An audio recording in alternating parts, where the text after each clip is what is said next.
Here are some of my thoughts on the new Girl From Nowhere Reset show. First things first, I know that I shouldn't really compare the two shows, but like with the same main character name and also the same premise and kind of the same title, I can't help but compare. Please forgive me if I do a lot of that because I will be doing a lot of that. I know that this Nano, played by Becky Armstrong, is supposed to be more mischievous.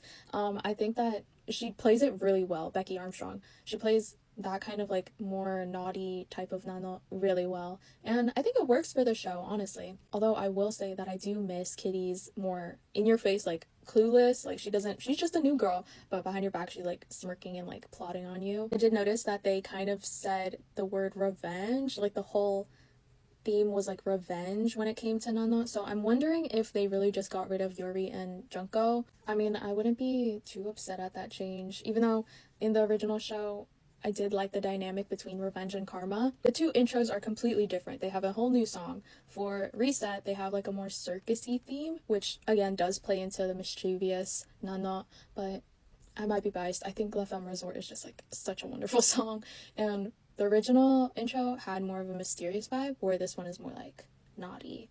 And again, it works for the new Nano. Do you think that the supernatural elements of Nano and like Go From Nowhere is more amplified in this new show? One part that really bothered me was spoilers. She descends from the sky. I don't know how I feel about that. I feel like a lot of the mysterious elements of just her appearing out of nowhere, it leaned into the more like, who the hell is this girl? Like showing her descending from the sky made me go, what the hell? And also it made me kind of laugh. But it was still pretty good. Becky Armstrong is a wonderful, beautiful young lady. Another critique I have is that I don't really like how they're sexifying Nano. Like, we know that everyone thinks she's beautiful. We think she's beautiful. But do we really need a close-up of her knees and her skirt?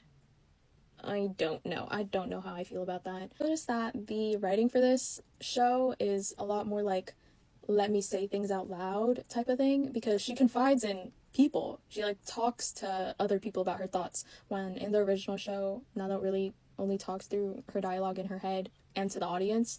I don't know how I feel about that also, because I don't want everything to be spelled out for me, you know? I want to like think critically of a show, but also like I do know that this era of TV is kind of just like tell, don't show, because everyone's on their phones. No one's gonna really pay attention until it's spelled out for them, which is kind of sad, but that's one thing that like is different, but also like whatever.